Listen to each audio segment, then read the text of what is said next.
hands shook as she gripped the bed sheets, trying to pull herself up. But her legs refused to cooperate. 3 days married to Jung Min-jae, and Amara had already learned what insatiable really meant. He appeared in the doorway, perfectly dressed for court, while she lay there completely undone, and the predatory gleam in his eyes told her he'd noticed her inability to walk. "Did I break you already?" His voice was dark silk as he moved closer, and Amara's heart raced because she knew that look. The one that meant her exhaustion wouldn't stop him from claiming her again, and this time she wasn't sure she'd survive the pleasure. He'd awakened something in her that first night, a hunger she never knew existed, and now she belonged to him completely. Welcome to K-Seoul Afro Stories channel, besties. Please like, share, and subscribe. 6 weeks earlier, Amara stood outside the Seoul District Prosecutor's office, clutching her worn briefcase against her chest. The building loomed above her like a temple of justice, all glass and steel reflecting the gray autumn sky. She'd traveled halfway across the world for this, a translator position that would finally put her language degrees to use. Her curves strained against her modest black suit, the only professional outfit she owned.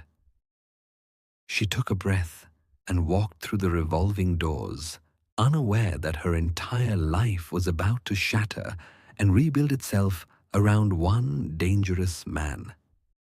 The lobby buzzed with activity.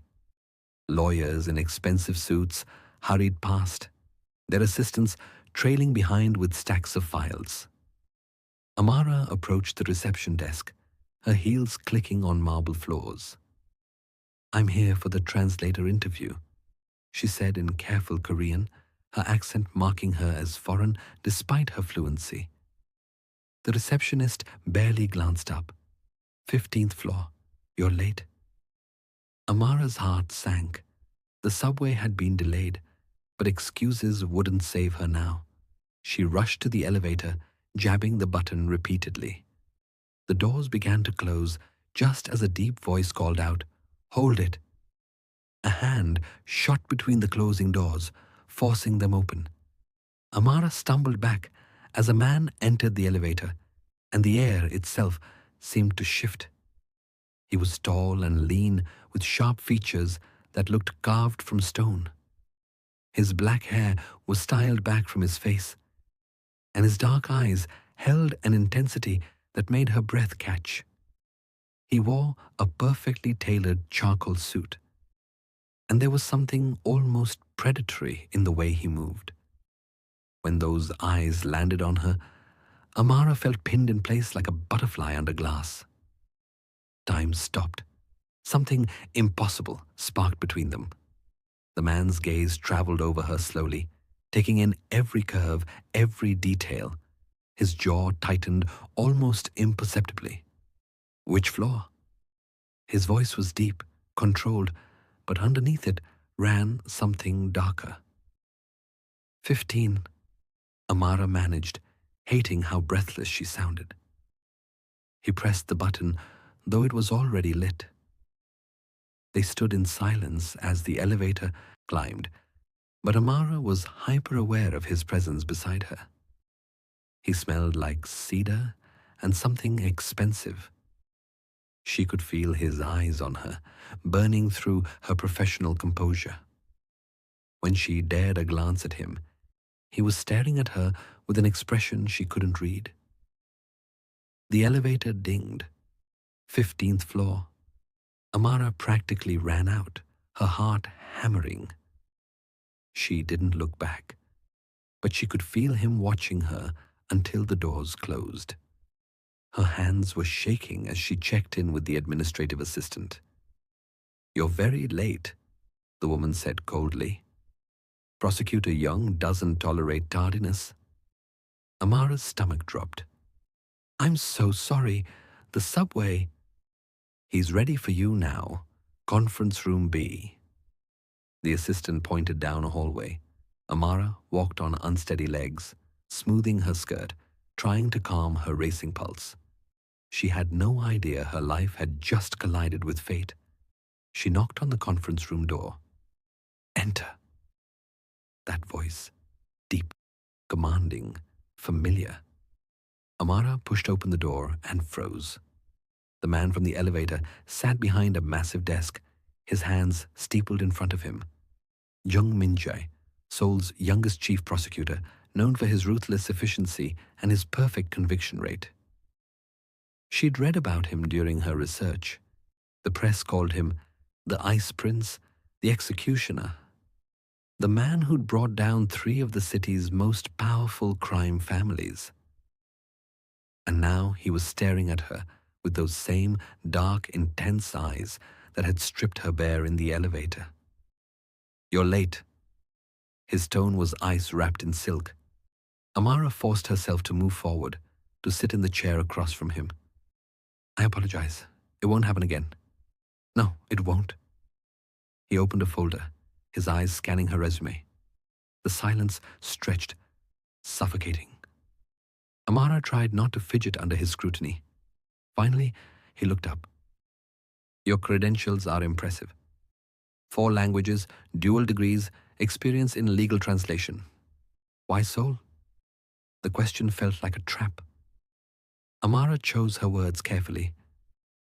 I wanted a challenge, and I believe in the work you do here, bringing justice to those who think they're above the law. Something flickered in his eyes. Justice is rarely black and white, Miss Wells. The way he said her name sent a shiver down her spine. In my world, there are those who make the rules and those who break them. The question is always which side you're standing on. He leaned forward slightly, and Amara caught her breath. Tell me, which side are you on? It felt like more than a job interview. It felt like he was testing her soul. The right side, she said firmly. Always. A ghost of a smile touched his lips. We'll see. The interview continued for another 30 minutes. Min-jae asked her complex questions about legal terminology. Threw rapid-fire sentences at her in multiple languages, tested her composure under pressure. Amara met every challenge, her confidence growing despite his intimidating presence. But throughout it all, she couldn't shake the feeling that he was studying her for reasons that had nothing to do with her qualifications. His gaze lingered on her mouth when she spoke. His fingers tightened on his pen when she leaned forward. There was tension in the room, thick and electric, and she had no idea how to handle it. You start Monday? Min-jae said abruptly, closing her file. 8 a.m. sharp. My assistant will provide the necessary paperwork. Amara blinked. I got the job? Did I stutter? His tone was sharp, but his eyes held something that made her pulse race. Thank you, Prosecutor Jung. I won't let you down. She stood, gathering her briefcase. As she reached the door, his voice stopped her. Miss Wells. She turned. He was standing now, silhouetted against the floor-to-ceiling windows overlooking the city. Don't be late again. I don't give second chances.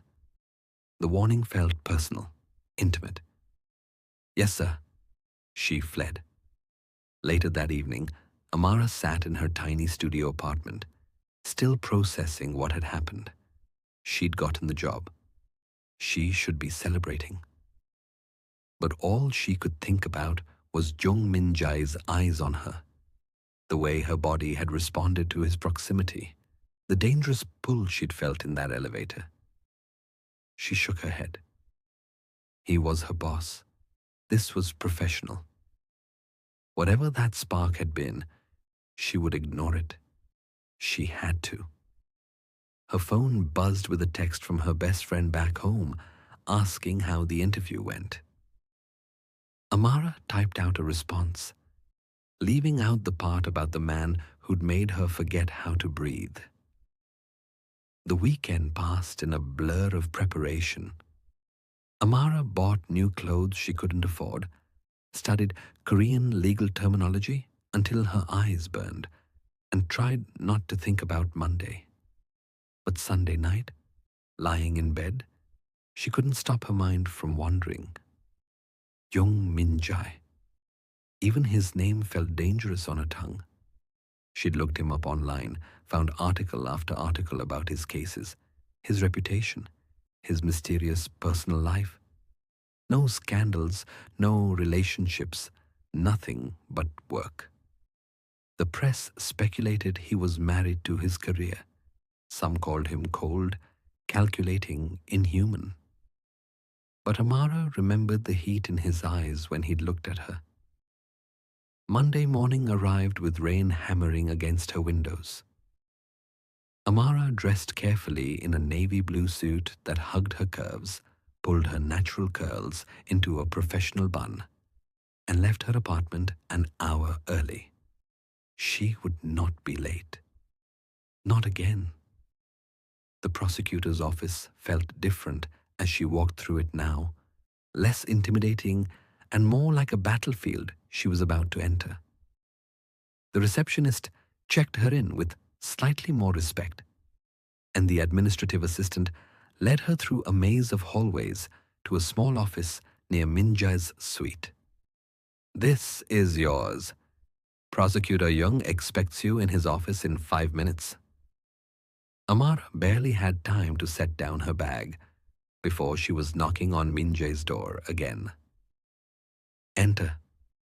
He sat behind his desk reviewing case files, and he didn't look up as she walked in. She stood there, uncertain, until finally he raised his eyes to hers. The impact was just as devastating as the first time. "Sit," she obeyed. He slid a stack of documents across the desk. "These need to be translated by noon, Korean to English. Legal accuracy is paramount. Any questions?" His tone was all business, cold and professional. It should have reassured her. Instead, it felt like a wall between them, and she hated that she noticed. "No questions," Amara said, taking the files. Their fingers brushed, and electricity shot up her arm.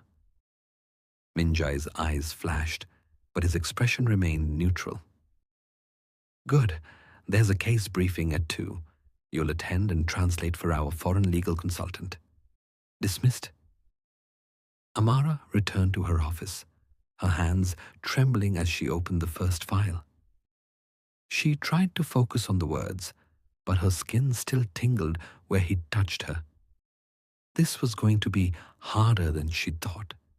Not the work that she could handle, but maintaining professional distance from Jung Min-jae. That might prove impossible. The morning flew by in a flurry of legal jargon and meticulous translation. Amara worked through lunch, determined to prove herself.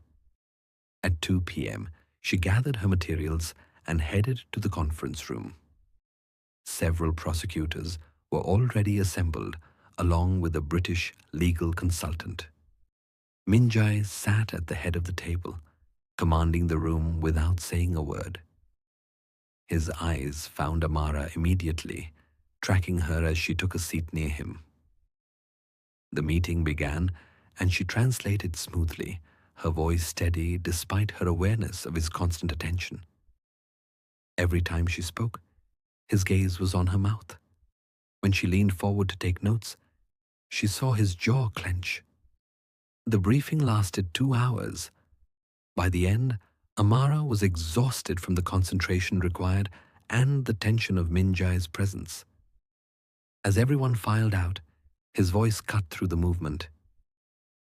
"Miss Wells, stay." Her stomach flipped. The room emptied until they were alone.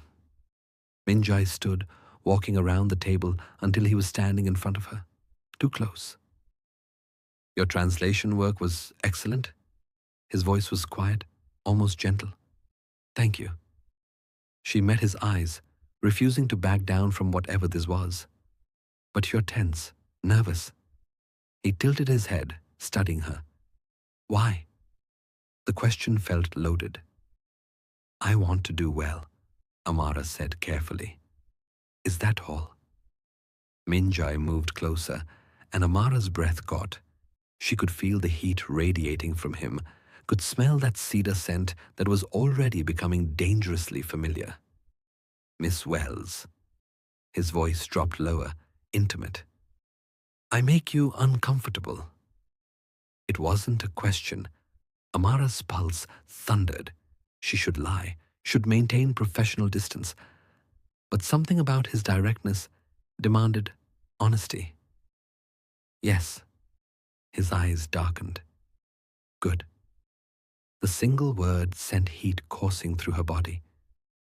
Because you make me very uncomfortable too. Before she could process that confession, he stepped back, his mask of control sliding back into place. That will be all. Same time tomorrow. He walked out, leaving her trembling. That evening, Amara couldn't shake the encounter from her mind. Good, he'd said, like her discomfort pleased him, like the tension between them was exactly what he wanted. She didn't understand it, didn't understand him.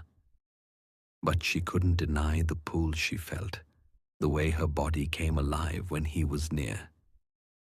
As she rode the subway home, she noticed a black car following the same route. Paranoia, she told herself. But when she reached her apartment building, the car was parked across the street. She hurried inside, her heart racing, and didn't see the figure watching from the driver's seat. Min-jae's hand tightened on the steering wheel. The next day, Amara found an expensive coffee on her desk when she arrived. The assistant smiled knowingly. Prosecutor Jung had it sent up. Said you worked late yesterday? Amara stared at the cup, her name written in elegant script on the side. It was her exact order. A vanilla latte with extra foam, something she'd never mentioned to anyone here. How did he know? She took a sip, and it was perfect. Later, when she passed his office, she caught him watching her through the glass wall. Their eyes met, and he raised his own coffee cup in a silent toast. The gesture was possessive, intimate. She looked away first, flustered. By the end of the week, a pattern had emerged. Min-jae was professional during meetings, cold and exacting in his standards. But in private moments, a brief encounter in the hallway, a late-night email, a document hand-delivered instead of sent.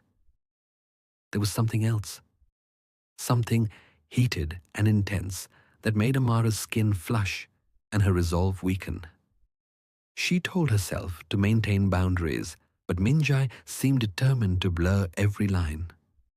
Small gifts appeared on her desk. Expensive pens, a cashmere scarf when the weather turned cold, a book of poetry in her native language.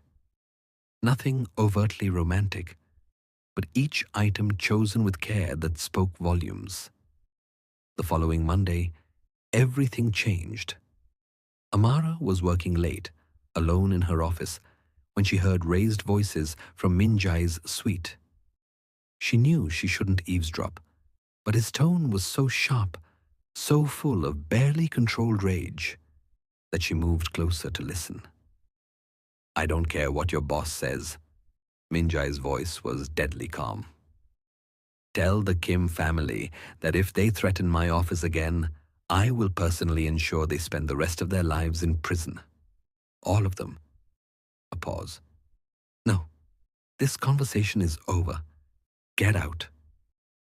The door slammed open, and a man in an expensive suit stormed past Amara without seeing her. Min-jae stood in his doorway, his usually perfect appearance disheveled. His tie was loosened, his hair falling over his forehead, and there was something dark and dangerous in his expression.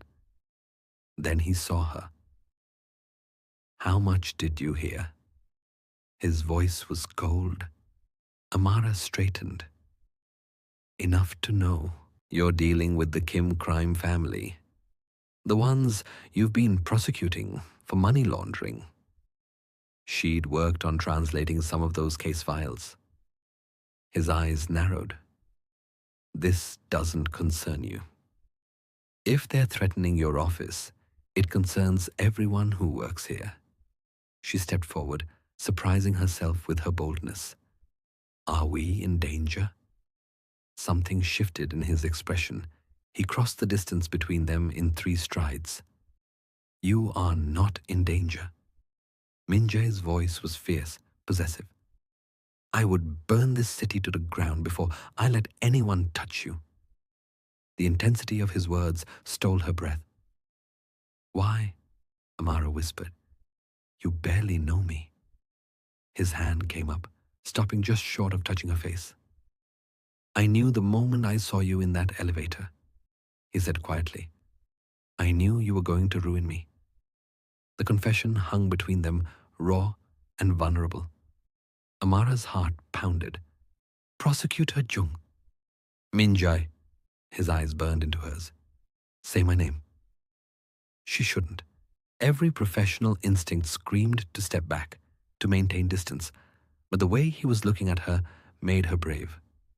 Min-jae. He made a sound low in his throat, and his control visibly cracked. Go home, Amara. Her name on his lips was devastating. Before I do something we can't take back. She should listen, should leave. But she was rooted in place, her body alive with awareness. What if I don't want to take it back? The words escaped before she could stop them. Min-jae's eyes flashed with something primal. You don't know what you're saying. You don't know what I'm capable of. Then show me. The challenge was out before she could think better of it. For a moment, she thought he would actually kiss her right there in his office. Consequences be damned. But Min-jae's iron control won out. He stepped back, his hands clenching into fists at his sides. Not like this. His voice was rough, strained. Not when you work for me. Not when you could lose everything. The concern in his words touched something deep in Amara's chest. What about what you could lose? I don't care. His honesty was brutal. But I care about you. So go home, please. It was the please that broke her. She nodded, gathering her things with shaking hands. As she reached the door, his voice stopped her one more time. Amara. She turned. I'm having you transferred to the administrative division. Different department, different chain of command. His eyes held hers. Effective immediately. Understanding dawned. He was removing the professional barrier between them. Her heart soared even as her mind screamed warnings. Why? You know why. His gaze was intense, unwavering. Because I can't stay away from you anymore, and I won't ruin your career for my weakness. Weakness. As if what she saw in his eyes was anything less than overwhelming strength. What if it's not a weakness? Amara asked softly. What if it's fate? Something vulnerable flashed across his face. Then fate is cruel. Because wanting you the way I do, needing you the way I do, it's dangerous for both of us. He moved closer. I have enemies, Amara, dark ones, and anyone close to me becomes a target. The warning should have scared her. Instead, it made her want to cross the distance between them and prove she wasn't afraid. But Min-jae's expression was resolute. Your transfer goes through tomorrow. After that. He trailed off, the promise hanging unspoken. After that? Amara prompted, her voice barely a whisper. After that, I'm going to court you properly, slowly, give you every chance to run from me. His smile was dark, knowing. But I won't let you go easily. Once I have you, Amara Wells, you're mine. Completely. The possessiveness in his tone should have alarmed her. Instead, it sent heat flooding through her entire body. That sounds like a threat. It's a promise. Amara barely slept that night. Min-jae's words echoed in her mind, his declaration both thrilling and terrifying. No one had ever wanted her with such intensity. No one had ever looked at her the way he did, like she was the only thing in the world that mattered. By morning, her transfer was official. She moved to a bright office in the administrative wing, working under Director Choi, a kind woman in her 50s who welcomed her warmly. The work was interesting, but less intense than translation. What made it unbearable was knowing Min-jae was in the building, knowing he'd removed every professional obstacle between them, knowing he was planning to pursue her. The first flower arrived that afternoon. A single white rose on her desk with a card in Min-jae's sharp handwriting.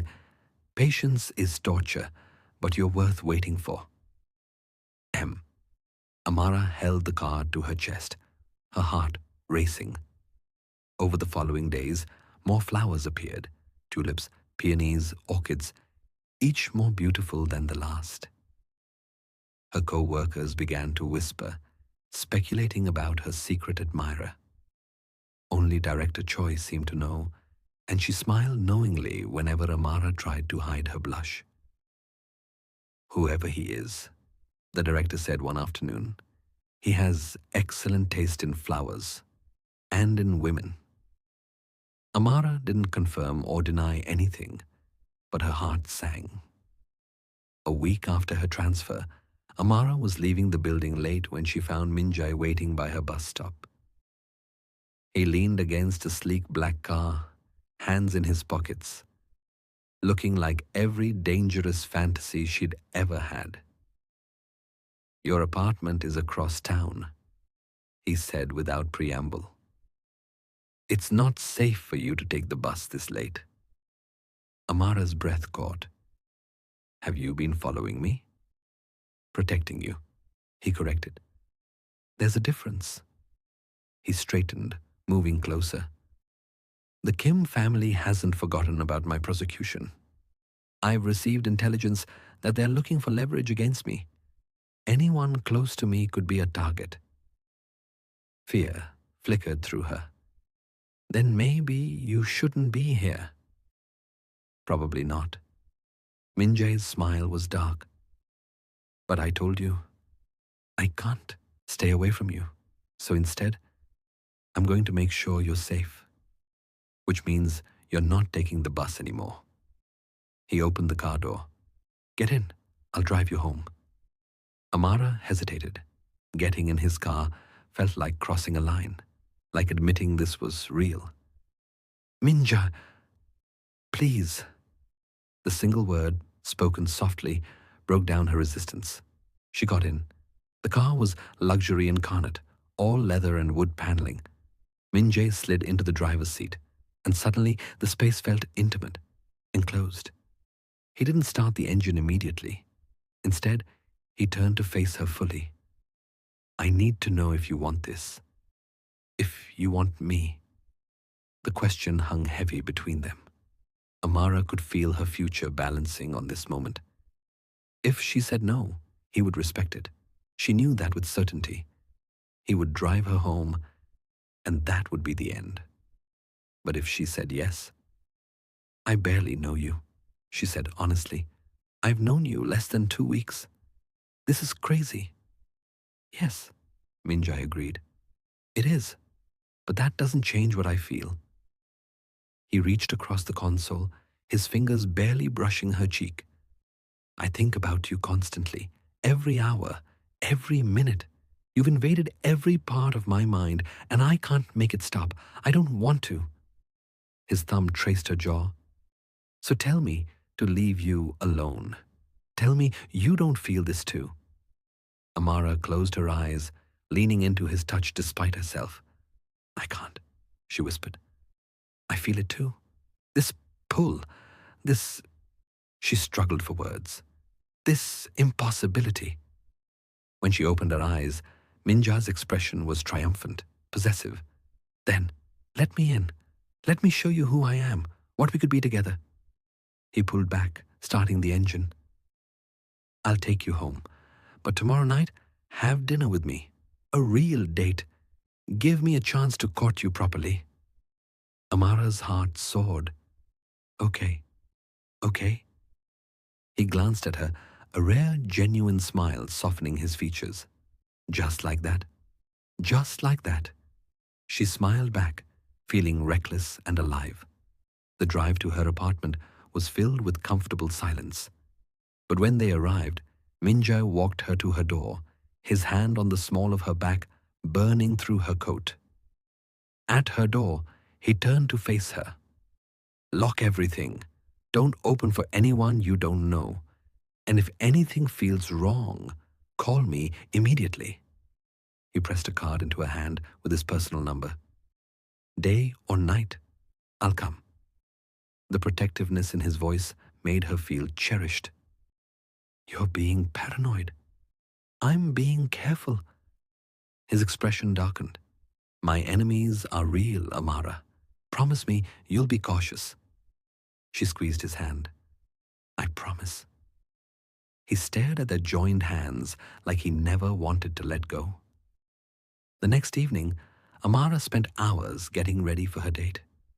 She chose a deep green dress that hugged her curves, let her natural curls fall free around her shoulders, and applied makeup with trembling hands. When Min-jae knocked at 7 p.m. sharp, she nearly dropped her lipstick. She opened the door, and his reaction made every nervous moment worth it. His eyes darkened as they traveled over her, hunger and appreciation warring in his gaze. Beautiful, he breathed. You're absolutely stunning. He looked devastating himself in a dark suit, his hair styled back, his presence overwhelming in her small apartment. Ready? Amara nodded, not trusting her voice. He offered his arm, and she took it, feeling his strength beneath the expensive fabric. The restaurant he'd chosen was exclusive, intimate, with private booths and soft lighting. They were led to a secluded corner where they could talk without being overheard. Min-jae ordered wine with ease, his confidence natural in these settings. But when the waiter left and they were alone, she saw vulnerability flash across his features. I haven't done this in a long time, he admitted. Dating, letting someone in. Amara set down her menu. Why me? The question had haunted her since their first meeting. Why am I different? He was quiet for a moment, considering. Then, when I saw you in that elevator, something inside me recognized you. Like my soul had been waiting for yours. The romantic confession from such a controlled man made Amara's heart skip. That's impossible. I know. Min-jae leaned forward, his intensity focused entirely on her. But true, nonetheless. I've spent years building walls, keeping everyone at arm's length. My work requires it. My position demands it. And then you walked into my life, and every wall I'd built came crashing down. He reached across the table, taking her hand. You terrify me, Amara, because I know with absolute certainty that I could lose everything over you, and I wouldn't care. His thumb traced circles on her palm. I need you to understand what you're getting into. My life isn't normal. It's dangerous, complicated. I have enemies who would hurt you to get to me. Amara turned his words over in her mind. She should be scared. She should run. But looking into his eyes, seeing the raw honesty there, she felt only certainty. I'm not running, she said firmly. I don't know what this is between us, Min-jae, but I want to find out. Relief flooded his features. "Thank God," he murmured. The rest of dinner passed in a blur of conversation. They talked about everything: her childhood, her dreams, her reasons for coming to Seoul. He shared carefully guarded pieces of himself: his lonely childhood as the only son of a powerful family, the pressure that had shaped him, the moment he decided to become a prosecutor instead of joining the family business. "My father wanted me to take over his empire," Min-jae said, "but I wanted to make my own path." "Do you regret it?" Amara asked. "Never. My work matters. Every criminal I put away is someone who can't hurt innocent people anymore." His jaw tightened. "Though sometimes I wonder if I'm any different from them. I live in shadows, use questionable methods to get results." The lines blur. It was the first hint she'd gotten of the darker aspects of his work. "You're nothing like them," Amara said fiercely. "You're fighting for justice." "Am I?" His smile was bitter. "Or am I just fighting because violence is all I know?" Before she could respond, his phone buzzed. His expression darkened as he read the message. "I need to handle something." He signaled for the check. "I'm sorry. This isn't how I wanted tonight to end." "Is everything okay?" Concern flooded through her. Min-jae helped her with her coat, his hands lingering on her shoulders. "Just work. Nothing for you to worry about." But she saw the tension in his frame, the way his eyes scanned the restaurant as they left. In the car, he was quieter, distracted. When they reached her apartment, he walked her to the door again, but this time his movements were urgent. "Lock everything," he repeated. "I'll have someone watching your building tonight. Just a precaution." Fear crept in. "Min-jae, what's going on?" He cupped her face in his hands, his touch gentle despite the steel in his eyes. "Trust me, please. I'll explain everything when I can." Then he did something that stole her breath. He leaned down and kissed her forehead, soft and reverent. "Sleep well, beautiful." Amara touched her forehead where his lips had been, watching his car disappear into the night. Something was wrong. She could feel it.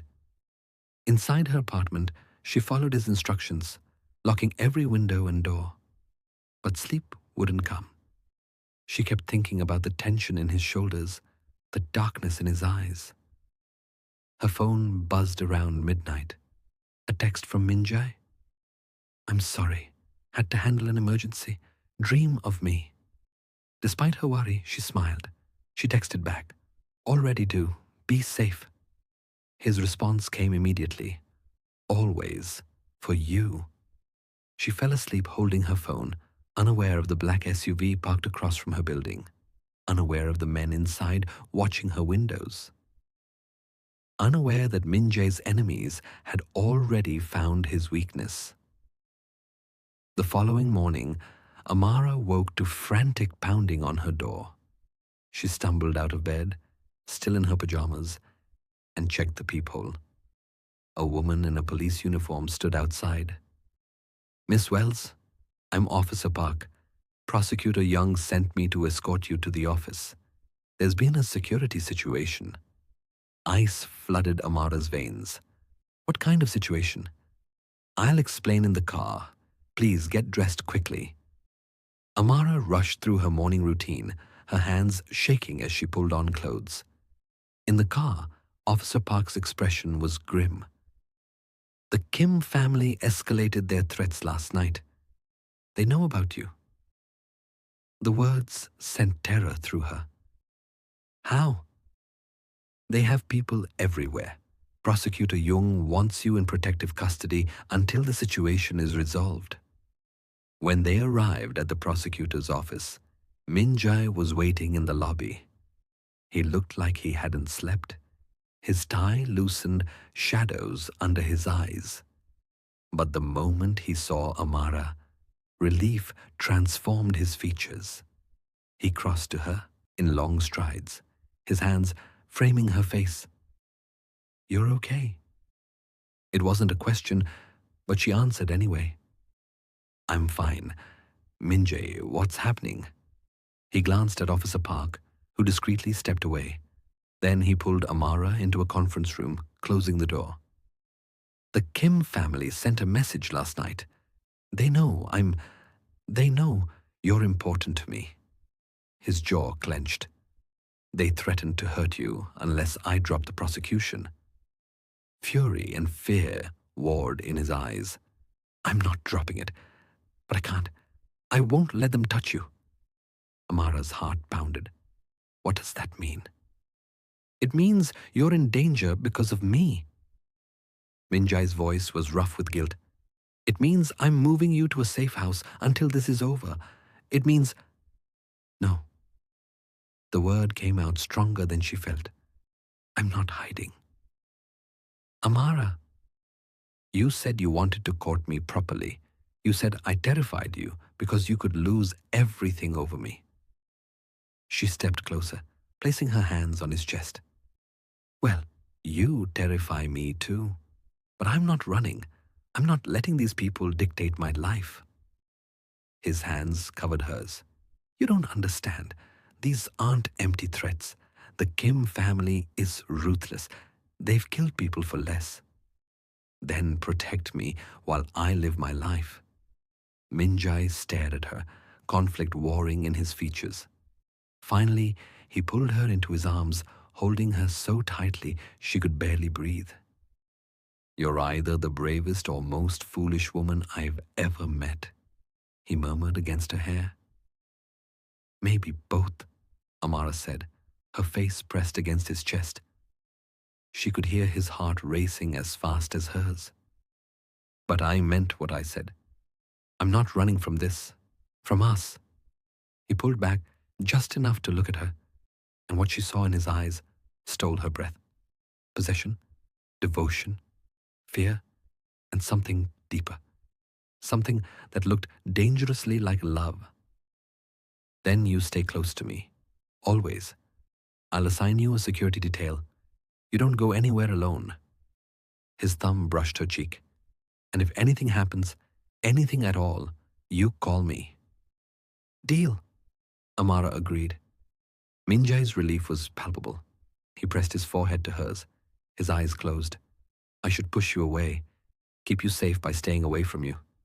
But you won't." She knew him well enough already. "No." His laugh was dark. "I'm too selfish for that. Too far gone." They stood like that for a long moment, wrapped in each other, finding strength in proximity. Finally, Min-jae pulled away. "I need to get back to work. The trial starts in 3 days. Until then, you'll stay in the building. Officer Park will be with you at all times." Amara nodded. As he turned to leave, she called out, "Min-jae?" He looked back. "We'll get through this." His smile was small but genuine. "Yes, we will." The next 3 days passed in a strange blur. Amara worked in her office with Officer Park stationed outside. Min-jae was consumed with trial preparation, but he sent her messages throughout the day. Small things, asking if she'd eaten, sending her coffee, checking that she was safe. Each message felt like a lifeline. On the second day, a package arrived at her desk. Inside was a bracelet, delicate gold with a small charm, a tiny sword. The note read, "For protection, though nothing will touch you while I'm breathing." M. Amara wore it constantly, touching it whenever fear threatened to overwhelm her. She was falling for him, hard and fast and irrevocably. The night before the trial, Min-jae asked her to stay late. When the office had emptied and they were finally alone, he came to her. "I need to tell you something," he said, his expression serious. They sat in her office, knees almost touching, When I was younger, I made choices I'm not proud of. To become the prosecutor I am, I had to get my hands dirty, work with people who operated in gray areas. Sometimes I crossed lines that shouldn't be crossed. He met her eyes. I need you to know who I really am before this goes any further. I'm not a good man, Amara. I'm just a man trying to do good work. She listened without judgment, her heart breaking for the burden he carried. You are a good man, Amara said firmly when he finished. Flawed, maybe. Complicated, definitely. But good. I see it every time you look at me. Every time you put my safety above everything else. She took his hands. We all have darkness in our past. What matters is what we do with it. Min-jae's eyes shone with emotion. I don't deserve you. Probably not, she agreed with a small smile. But you're stuck with me anyway. He laughed, the sound surprised and genuine. Then his expression turned serious again. Tomorrow is going to be dangerous. The Kim family will make their move. They always do on trial days. He squeezed her hands. Promise me you'll stay in the building. Don't leave for any reason. I promise, Amara said. Min-jae stood, pulling her up with him. They stood close, the air between them charged. I want to kiss you, he said quietly. I've wanted to since the elevator, but once I start, I won't want to stop. Her breath caught. Then don't stop. Something wild flashed in his eyes. His hand came up, threading through her hair, tilting her face to his. Amara, he whispered, her name a prayer. Tell me to stop. Tell me this is too fast. I can't, she breathed, because I want this too. That was all the permission he needed. Min-jae kissed her like a man starving, his mouth claiming hers with a hunger that made her knees weak. Amara melted into him, her hands fisting in his shirt, pulling him closer. The kiss was everything, desperate and tender, demanding and giving. When they finally broke apart, both breathing hard, Min-jae rested his forehead against hers. Mine, he whispered. Say it. Yours, Amara agreed without hesitation. The word felt like a vow. Min-jae kissed her again, slower this time, but no less intense. His hands roamed her back, her waist, learning her curves like he wanted to memorize them. When his mouth moved to her neck, Amara gasped, her head falling back. Min-jae, she breathed, her voice trembling. He made a sound deep in his throat, something primal and possessive. The things I want to do to you, he murmured against her skin, the ways I want to claim you. Heat flooded through her. But then he pulled back, his breathing ragged. Not here, not like this. When I finally have you, it will be somewhere I can take my time, worship every inch of you the way you deserve. The promise in his words made her shiver. Min-jae smiled, dark and knowing. He pressed one more soft kiss to her lips. Go home. Get some rest. Tomorrow will be difficult. Amara nodded, still dazed from his kisses. As Officer Park escorted her out, she glanced back to see Min-jae watching her from his office window. Even from a distance, she could feel the intensity of his gaze. That night, alone in her apartment with a security guard outside, Amara touched her lips, remembering his kiss. She was in deep, dangerously, irrevocably in deep, and she didn't care. Tomorrow would bring whatever it would bring. But tonight, she let herself dream of a future with Jung Min-jae.